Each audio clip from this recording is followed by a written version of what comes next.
Welcome back to the Real Estate Reserve Podcast. Jason Bale and Hard Money Bankers, co-host Ian Horowitz from Equity Warehouse. We're tuning in today, solo, no guest, but definitely a bunch of things on our mind that we wanted to discuss. If this is your first time tuning in, welcome. If you're a return viewer, follower, watcher of the show, thanks again for all your support. We like to have a lot of fun on this show. We also like to keep it educational. When we do bring guests in, we don't bring any gurus. We're bringing in actual operators and real estate investors, business owners that are actually helping all of us. Part of the topic today is a review of a book that one of our guests wrote. He was on the show a few weeks ago, so we're going to talk about that. We're also going to talk about some of the podcasts that we are listening to and that we're kind of getting engaged in. You know, it's interesting, right? Because depending on where you're at in your business or really like what season you're in kind of changes the type of content that you're listening in, right? Sometimes I'm like all marketing content or all personal finance content or all personal development content or just like random content. And, you know, we're going to go through all of that. Ian and I were talking, you know, we typically read books, or I should say listen to books on a similar pace.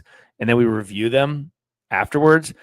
And I think we went pretty strong for a few years where we were both reading, you know, in the dozens of books a year. And like, I haven't read all that many or listened to that many this year just because I've been doing a lot of podcast stuff. I listen to a lot of podcast stuff. And, you know, some of those episodes are as long as, you listen to a few of those episodes, there's a book. So, right. Yeah, that's what we're going to dive into today. If you're a regular viewer of the show, you know that at the end of every episode, we ask people what book recommendation they have. So that actually or podcast, and that actually helps our reading list. We're constantly going to Audible and downloading the book, and we're constantly putting in our notes section of, check out this podcast episode or check out this book. So that's where we're at today. Yeah. No, I'm excited. I know sometimes people find, we do these episodes probably about once a year where we talk about this, but it is important and it is fun. And, I think to your point, listening to other podcasts, listening to this podcast, whatever it may be, it's sometimes you just want the information in real time. Like, what are people seeing in real time? What are they hearing? What are they doing? What's their views on the world in that real time? Whereas I think the books, you get more broad stroke type concepts, and you're like, as an example, we've talked about, and we'll get to Wealth Elevator here in a minute because it was a great reminder, but we've talked about who, not how. We've talked about buy back your time, right? And those are the broad stroke concepts, but then you need to go find the podcast to be like, okay, well, how are people implementing that today? Like Hermosi talks about hiring high dollar employees to then be able to scale your business. And we talk about it all the time. It's like, man, I'd love to hire that $250,000 a year employee or get my employees to that point where they're completely bought in.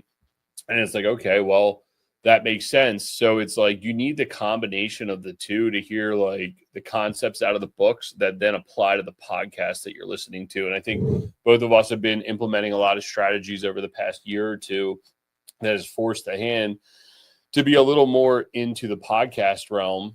Like example, we read, what is it? The Banker's Code. What is it? I don't have it, but the one about infinite banking.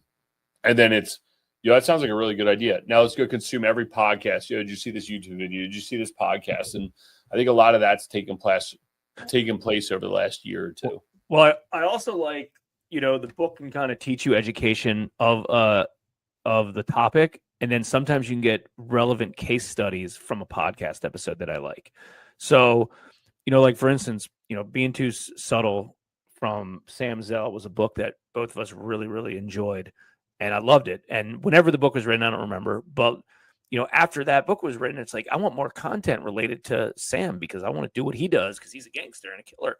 And like, he's great at real estate. And what I would do is I would go on, the podcast platforms and I would just Google his name to try to find interviews.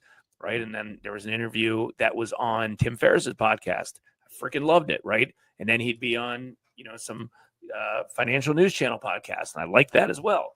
So I like the relevant, the newer relevant stuff. Not that some of this stuff's not out of date, but I like the newer stuff with case studies. Like I like hearing real life examples on stuff. I think that's why I really like Hermosi's podcast, is because every one of his episodes, he's typically talking about a business that he's invested in a different line, and it's not just his core business.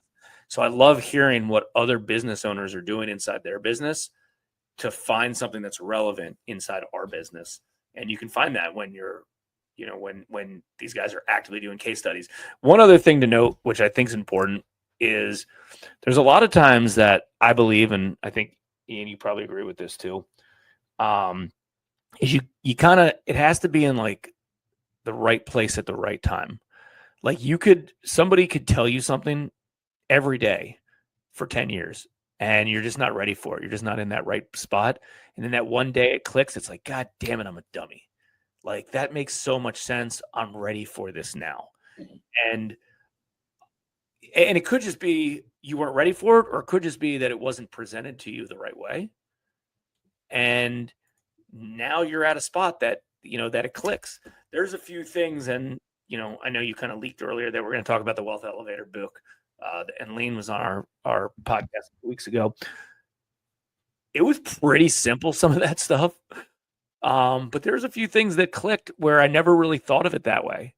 And I'm like, I'm glad you presented it that way. Some people just have that voice that you can relate to, and it's just the way that they describe it compared to others.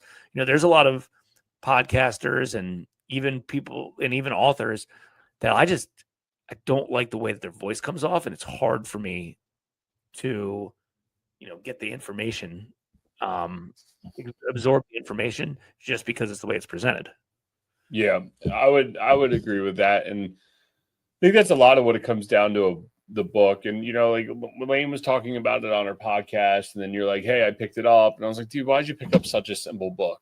And I'm actually intrigued of like what piqued your interest to it. And then we can get into the nitty gritty, because it was, what I find is I don't care how simple the book is. It's good to hear reminders of why you've started to do this, right? Like as an example, I mean, Michael Jordan had a coach forever, right? The top athletes all have coaches. And what are they doing? They are working on the basic skill sets that got them to where they are today. And I think it's too easy nowadays to hear all the noise out there of all the different investing ideas, all these different ways to avoid taxes and all this other crap.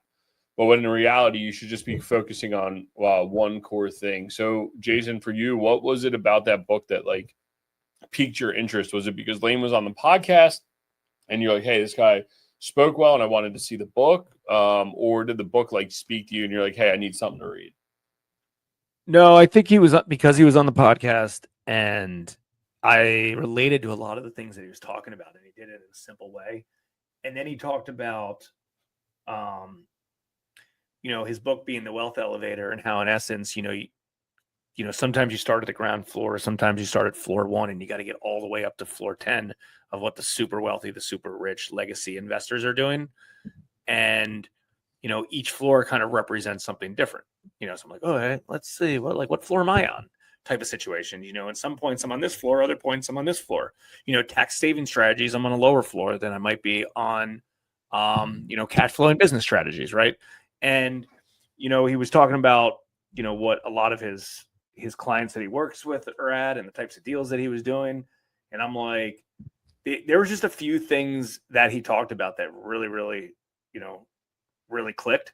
So I'm like, yeah, like the whole premise of the book, I'm trying to find what the subtitle of the book was. I know it's called The Wealth Elevator. I want to see if there's a subtitle that potentially sparked my interest. Real estate syndications, accredited investing banking, and tax strategies for first generation millionaires. Right. And I don't know, it just was interesting. Right. I'm always like, I like to chase some shiny objects sometimes. And I like that he was an operator and he wasn't just kind of a guru. We'll interview people on our podcast sometimes, and, we'll get offline or we'll talk, or, we'll see people on social media, or we'll talk to people like, yeah, that guy's not battle tested enough. Right. He's too opinionated on one thing, and he hasn't been around the block long enough. And I don't know. I just felt like some of the stuff that Lane talked about, not necessarily deal specific deal, but just overall like thought process deal, made a lot of sense. You want me to dig into one of the things that I really like that he said? Yeah, sure. And Go then ahead. and you can kind of go with some takeaways as well, and then we'll talk about some other podcasts that we're, been binging as well. But one of the things that I really liked that he discussed, and big takeaway, and some of this I do, some of this I don't, but I think it's just huge, is most people when they're younger or they're just getting started, might not have to be younger, but just getting started, is they work backwards. And what I mean by that, or what he means by that, is, they work backwards and they're like, okay, I got this job, I'm making like decent income, and I'm going to start saving for retirement. And, they start plowing money into retirement. They use some, tax strategies. Maybe they've got some young kids and they do 529s, and they do things like that. But, they're constantly kind of grinding, making some money, and, they start saving. And then you kind of get to the point where, like, he just discussed this, that you're working backwards on this. Like, you're worrying about legacy stuff and saving for retirement and all this other stuff more than you're worried about day one. And like the day one goal should, everything you should be doing day one should be moving forward to try to get passive income. And after you get passive income lined up, then you can worry about everything else, because then you have 100% freedom to do whatever that is. And he said that a lot of his clients and students that he works with, their goal, a lot of them are, successful real estate investors and successful business owners, is they try to get to like 25-ish, $30,000 a month in passive income. And that's a lot. Don't get me wrong. But the goal of that is, well, after they can work to do that, then they can worry about putting money into IRAs and 401ks and legacy types of stuff. But the goal is to make as much money as you can in order to get and put them into alternative investments in order to make high rates of return. Like, what's the point of putting in something that's going to make you, there's no point even putting in anything that's low, that's conservative, that's low risk, because it's just such a small rate of return, and it's going to take a lifetime for it to grow into anything substantial. So it was more of like a fast track plan of doing this in 5 years or 10 years instead of taking it 50 years to accomplish the same thing. And that's hard. It's not traditional. It's scary. And it wasn't necessarily quitting your job. If you like your job and you're a high wage earner, let's figure out ways that you can make more and more and more money. So you can take that money and still invest it, but invest it in higher return types of assets, real estate syndications, things like that. And obviously a big part of that was him promoting the syndications that he was doing, no doubt. And he believes in them, but the goal is to achieve 10, 20, 30% returns, on active investments, and not 4% returns that are going to take you forever. And that made a lot of sense. And then he kind of talked about locked equity and about, how, if you bought a property, you probably have equity in this thing several years later. And this, maybe you do have a company 401k plan and you have money in there, but that's locked equity that you can't necessarily do. Imagine if you can leverage some of that stuff and come up with hundreds of thousands of dollars or $1 million of locked equity that's not really creating a good return, and put that into, an active investment. I mean, let's be honest. If you can get a 20% return, and I know 20% returns are hard unless you're actively investing, but $1 million spits you out $200,000, right? Yeah, no, and I think $17,000 a month. Yeah, well, 100%. And that's what I think the one piece that you kind of glazed over is the fact that, I agree. And I've always kind of lived that premise. People always said, oh, you're not saving for the future. And it's not that I'm not saving for a future. It's like, why wouldn't you create like a defined benefit plan today when you're living and healthy and executing on that, right? And I think a lot of people are always like, okay, well, I'm saving for the future, the future, the future, the future. I worked in an industry where there wasn't a future. You had a moment's notice, you're gone. Like my father-in-law did all this stuff for the future, and he's dead 18 months after retiring and didn't have any quality of life afterwards. So why not have that defined benefit plan today. And I think Lane does a good job of talking about, like you were alluding to, of, well, all those other things are great savings vehicles when you have enough money. Just like the stock market's probably a great savings vehicle, or a long-term wealth storage vehicle when you have a lot of money to dump it. In the interim, you should be actively working towards creating a financial goal of whatever works for you, but it should be all passive. So for us, and I think we fit into his book pretty well, it's that $25,000 to $50,000 a month range of saying, when you achieve this passively, and yes, we're active business owners, so this actually does resonate to us. It makes us think more of either A, scaling our business to where it becomes more passive, or B, finding alternative asset classes to diversify a little bit in while still investing in our own businesses, because we have great investment vehicles, but creating additional revenue streams. And I know one thing for me is, well, if I could take some cash out and give it to Jason and Chris, technically that's passive to me, and I could earn some returns. And the same way that Jason could put some money with me and earn some passive returns. So I think it's ultimately being able to find that blend between you actively running it and how much money you can earn taking your active income and putting it into what people call passive investments. And he does a good job talking about the reason behind the offsetting of taxes and everything else. But I think the important takeaway is getting to that 25 to 30 grand a month nut coming out to you. And if you're only making 5 or 10 grand a month right now, you're like, holy shit, that's a lot of money. Really, it's not, because you're just doubling your 5 grand or your 10 grand, right, a month. And in the same sense, to get to that number, it's not a lot of money, but it is. And it gives you enough of a lifestyle that allows you to save a legit amount of money every year, that allows you to invest it, that allows you to double it every several years, that gives you that compounding interest to give you not only the quality of life for you and your family and your friends, but it gives you that legacy that you're able to pass on as well. Well, and also, Lane might not have described it like this, but Alex Hermosi describes this all the time about betting on yourself. So for instance, like you get a $50,000 hit on a real estate flip. That doesn't necessarily mean like, oh, hey, I'm going to go put this in this to start trying to create $500 a month in passive income. But what you can do is bet on yourself and use that money for education or reinvest in your business and try to do more deals and turn that 50,000 into more. And like, stop worrying about longer term stuff. And it's challenging depending on your personality type. I mean, my personality type will prevent me from just going all in to all in to all in to all in to all in. I'm not going to do that. But I think it kind of opened my eyes of like, hey, like you have a lot of equity in your primary residence. Why? Like it's locked equity. It's not doing much. You're right.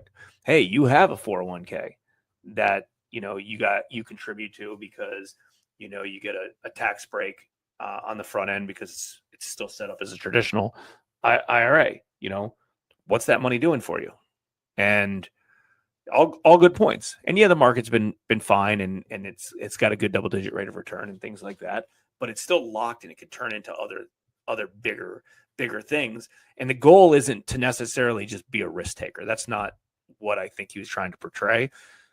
The goal for him was, and the goal of the wealth elevator is, you might be on the bottom floor, like just graduate high school, just graduate college, have no money, have no resources, and you got to start somewhere, right? But then as you work your way up, like I'm looking at it as like, okay, well, how do I get to the top floor as quick as possible? Because the top floor as quick as possible is a certain amount of passive income for you, no matter what. And then everything else is legacy stuff, right? And it depends. Some people take a longer time to get up there. The point is, and I think the point of what he was trying to portray is, listen, everybody wants to be diversified and be safe, and I get that, and I do as well. But I think what he was trying to portray is, it's up to you how fast you want to take this elevator up to the top. And the fastest way to do it is to continue to go all in, on yourself, continue to make more and more money, put it into high return, tax beneficial investment vehicles to reduce your taxes, gain your income, turn that into passive income. And then, the sky's the limit of what you can do after that. And that when the way he, I'm not doing it justice the way that he talked about it, but I was like, damn, like that's accurate. There's no point to be socking away a few $100s a month for retirement in 20, 30, 40 years, depending on how old you are, 10 years until you have all your stuff in order right now and spinning it out.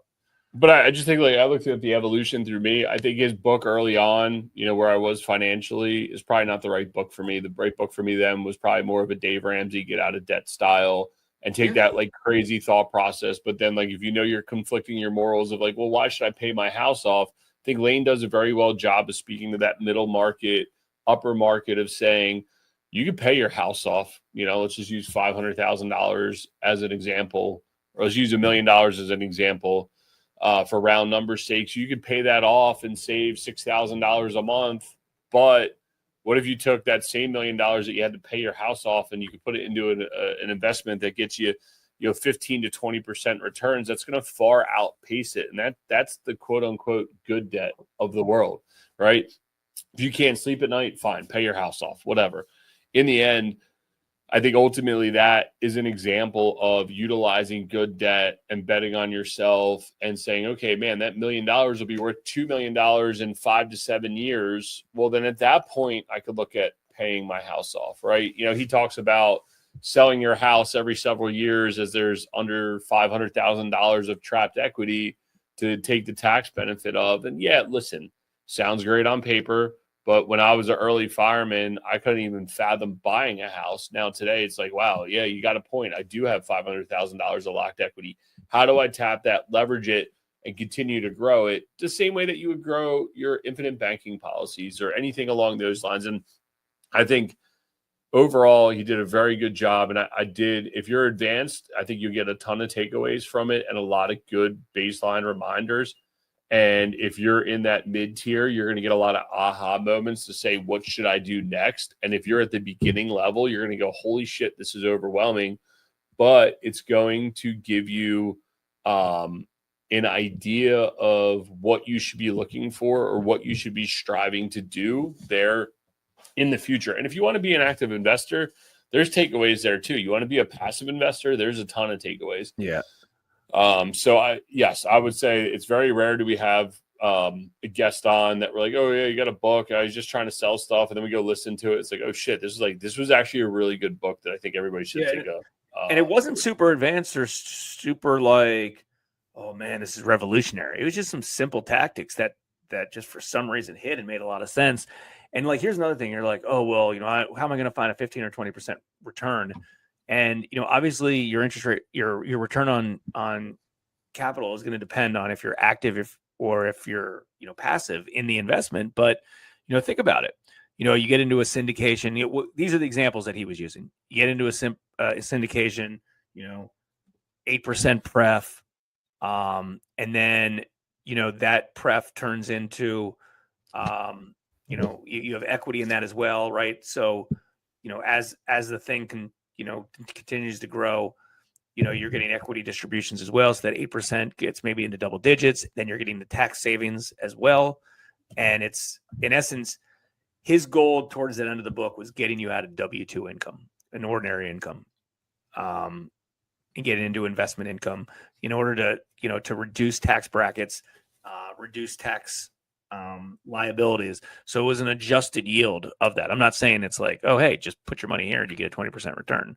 Like that's hard to find unless you're active. But the goal is to try to be, use your time to try to find deals to be involved in on a passive side or an active side. And I think most people, it's funny because he's like, I don't wholesale, that's dumb. I don't flip properties, that's dumb. I buy income producing real estate, and but only on a high level. And when everyone starts, they got to start with wholesaling a property if you don't have much money, or flipping a property. And making $20,000 on a $100,000 flip, call it, and you make a 20% return, like that's great. But then over time, you get higher up in the in the ladder, and you say, hey, cool. Well, I bought this commercial property, and I was able to make $200,000 on that deal. Like, it takes time to do. It doesn't happen overnight. The point is as you're growing, and then as you get onto higher floors, we've talked about in other episodes, in infinite banking policies, where in essence your money's working twice for you. He's had examples of how it can work 3 times for you. But like, for instance, you put okay, I made $100,000 on this flip, right? Okay, now I put $100,000 in this infinite banking policy, and it's growing, at several points a month or several points a year, right? It grows at a decent.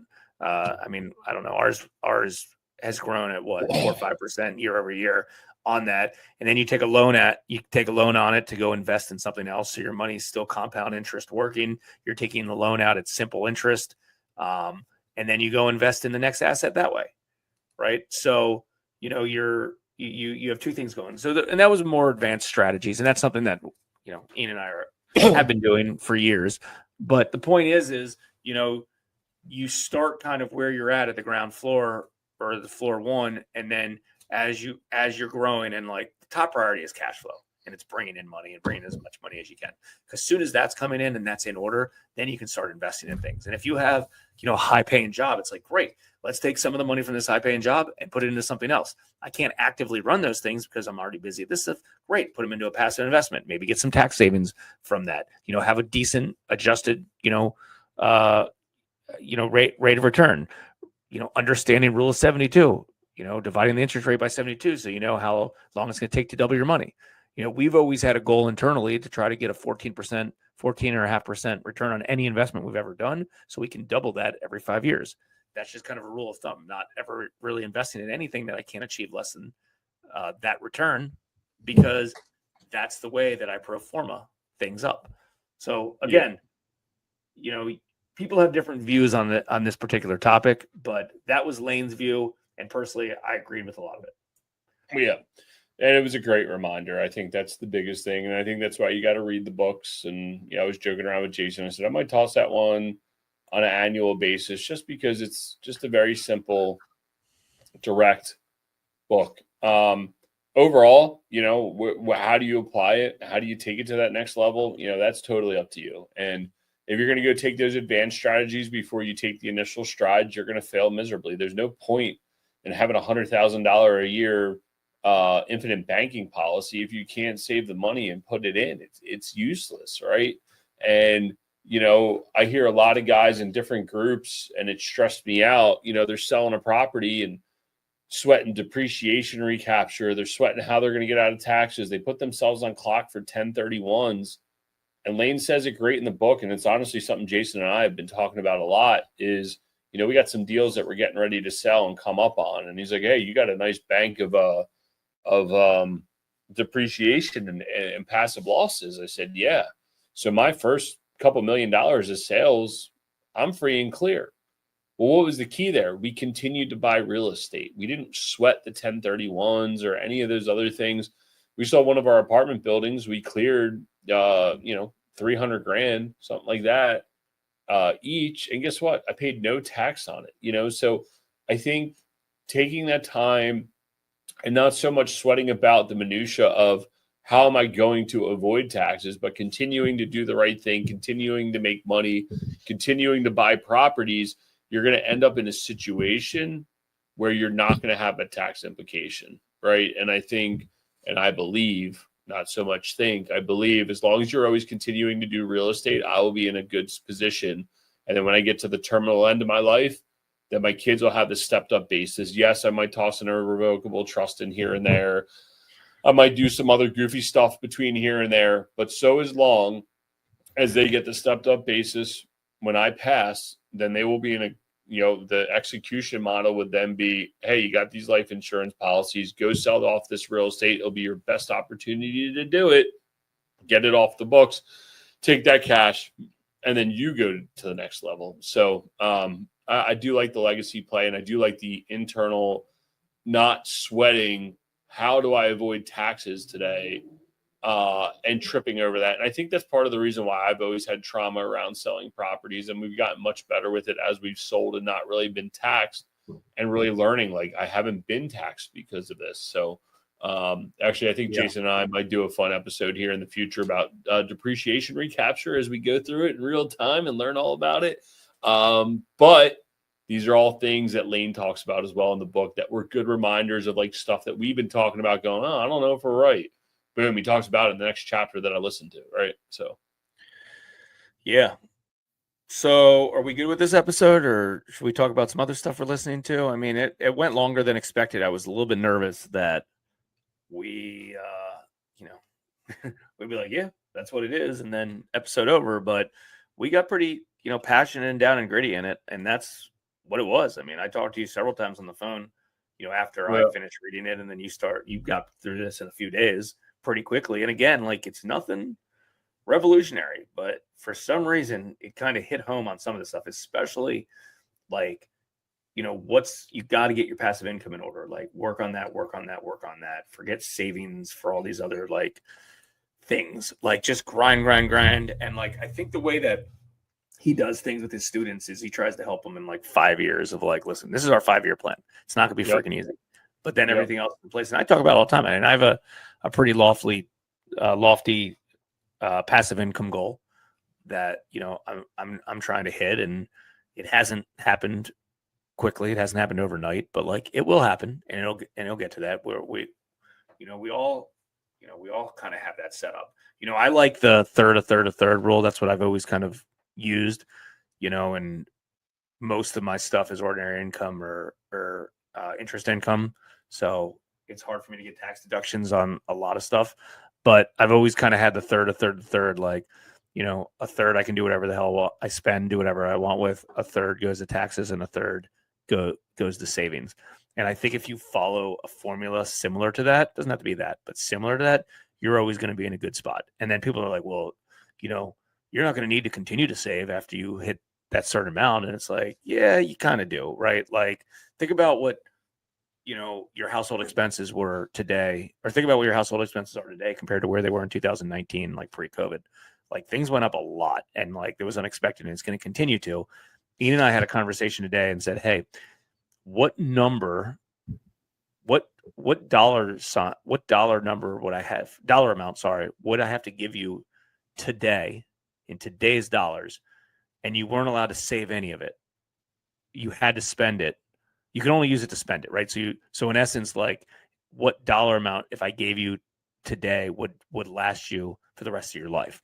Now, first off, define what the rest of your life is. If you're in your mid 40s, Ian thinks he's done at 80.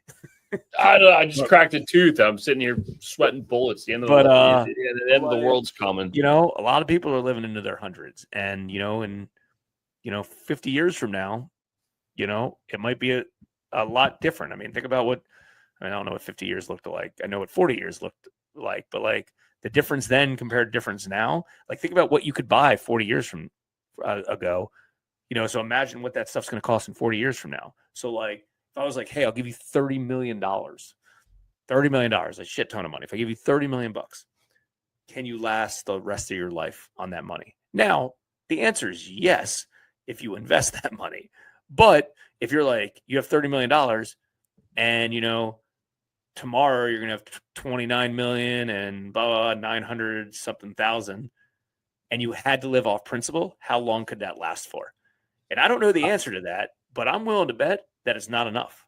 I'm willing to bet that $30 million, even though that says it's a crazy number, but you're not allowed to invest it. So in essence, everything you buy or you spend money on is deducted from that principal. I don't think you can live the rest of your life with that amount of money. And well, right, because the point is, and I think if people are picking up what you're putting down, it's not that you're going to change your lifestyle because you have $30 million.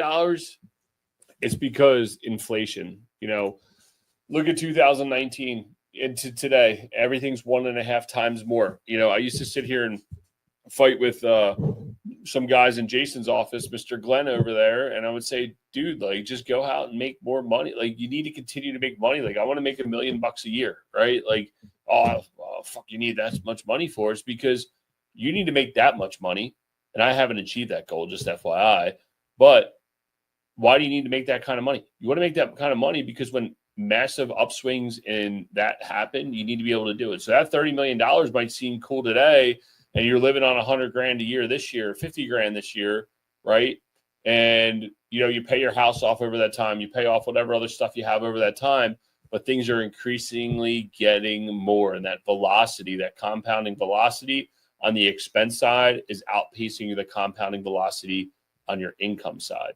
And I believe that's where the mistake happens. And you have a service to you and your family to go out and make as much money as humanly possible. And if you can continue to do that, then you will be in a good position. And home runs will happen, singles will happen, doubles, triples, they'll all happen. And you will continue to outpace the growth of expenses and taxes. And you don't have to sweat those conversations then. Just go out and enjoy your life. It is very easy to make money. Go do it. Yeah, I'm trying to Google some stats from 1985, 40 years ago, compared to where they're going to be 40 years from now. And I don't know. I mean, this is an interesting conversation. Chat GPT will know. Yeah, I mean, we can write some formulas for it all, but it doesn't matter. The point is you get it, right? Like, you got to continue, keep your foot on the gas, keep the momentum coming. If you turn your active income to passive income, you'll be unstoppable, right? Nobody will be able to stop you. And that's the point. And the goal of all of this is, I've always had passive income goals, not necessarily active income goals, because the passive income is where it's at, where nobody can really take that away from you. As long as you're responsibly investing that into good assets, you're going to be in a good spot. And all right. I'm going to cut you off and ask you this. Is there a world that you think you would ever view hard money bankers as like passive income? Do you could scale it and be like, all right, that's now a passive investment vehicle to me, and I have capital there and it spits me out rates of returns and I got a full team working. Yes, you have a little bit more responsibility than the standard, but I mean, it's active and passive. I mean, I got it. I mean, it's both. I have the active side of running the business. I have the passive side of using my personal money to invest in notes, in promissory notes that my company originates. Yeah. So it's both. It's both. And and that's part of it. And I think a real estate investor or developer should think of it the same way, right? Like, let's say, you're flipping houses. I personally don't think you should be using company cash to flip houses. I think you should distribute that cash to yourself. You're already getting taxed on it if you have an LLC, and then taking that cash, lending it to the company, or, even if you don't lend it to the company, like separating it in some capacity where your cash is making a return. Because a lot of flippers are flipping houses with cash, and then they look back, it's like, oh yeah, I made 20 grand. It's like, yeah, but you also tied up, $200,000 for a year. You could have made that same amount of money passively with a lot less risk and a lot less headache.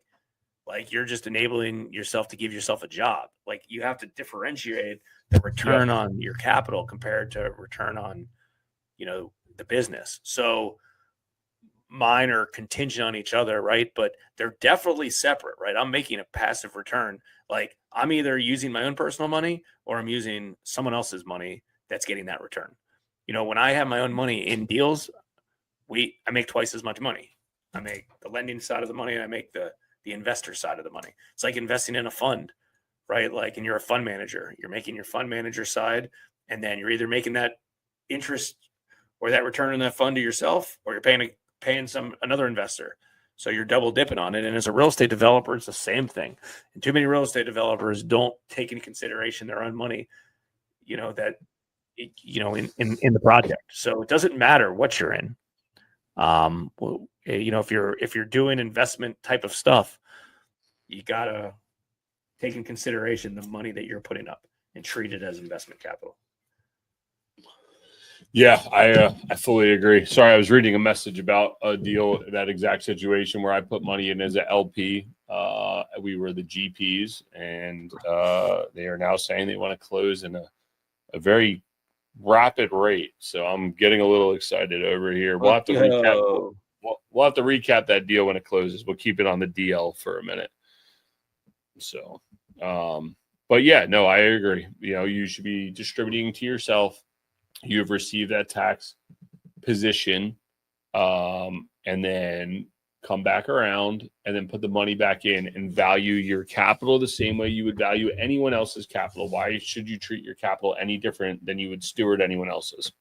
So, no doubt. With all that being said, I'm going to go to the dentist and figure out what the fuck is going on with my tooth. And guys, if you got any value out of this, I mean, there's tons of value here. If you want to learn more about any of this, go check out that book. We'll put it in the show notes. Go back and check out Lane's episode. It was really good. His episode of The Deal That Changed His Life should be coming out here shortly as well. With all that being said, if you guys have any value, please feel free to share the show. Since we're today's guests, so we will ask you to share Jason and I. We are going to be selfish and appreciate that if you do share it. Don't care about the likes and subscribes. With all that being said, guys, we will catch you on the next one. Thanks for tuning in to the Real Estate Reserve podcast. Do us a favor and like, comment, and share our broadcast. It helps the algorithm and helps us spread the word too. Till next time, thank you for tuning in.